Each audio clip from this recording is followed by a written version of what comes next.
You guys, sit down. There seems to be a breakthrough in the David case. And baby, this is not coming from the LAPD. I don't know what they're doing right now. They seem to be number one for the David Defense Fund.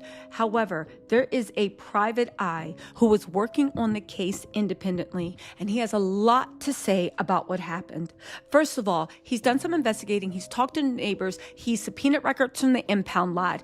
And it seems like we have a legitimate timeline, all right?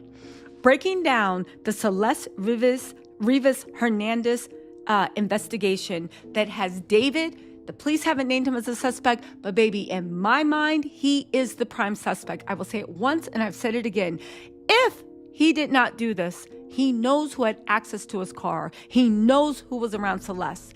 I believe he is the link that can tell exactly what happened to Celeste. I think the reason he's not talking, the reason he's playing Fortnite, according to fans, and trying to hide from this is because whatever he knows it can take down his little empire. Okay, so let's break down a definitive timeline of the Tesla and the discovery of Celeste Rivas Hernandez. August 26, neighbors report a large dent in the rear of a Tesla. No odor is mentioned in the report.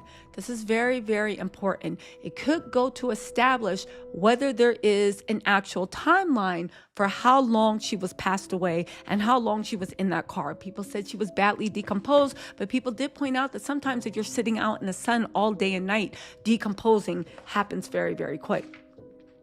On August 27th, officers inspects and cites the car.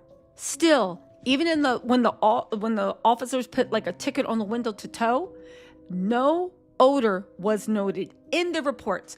Again, these are trained officers in police training. If they had smelled anything that even slightly smelled like something was rotting, I believe they would have gotten a warrant to open the trunk.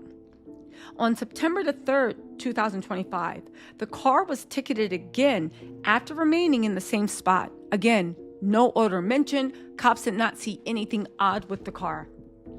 On September the 5th, the Tesla was towed and impounded. On September the 8th, the tow yard reported a strong odor coming from a Tesla with Texas license plates. Celeste's severely decomposed remains were discovered inside of a black, oh my God, whoever did this really threw this little girl away like she was trash. Celeste's severely decomposed remains were discovered inside a black trash bag in the front trunk of the Tesla registered under David. Now, what were the conditions that day? Late August temperatures were 85 to 95 degree daytime highs. Inside a sealed car, that would be about 120 to 140 Fahrenheit, possible interior temps. These conditions can lead to advanced decomposition in as little as 4 to 7 days. Now let's look at the Tesla factors. Teslas have an airtight cabin that traps odors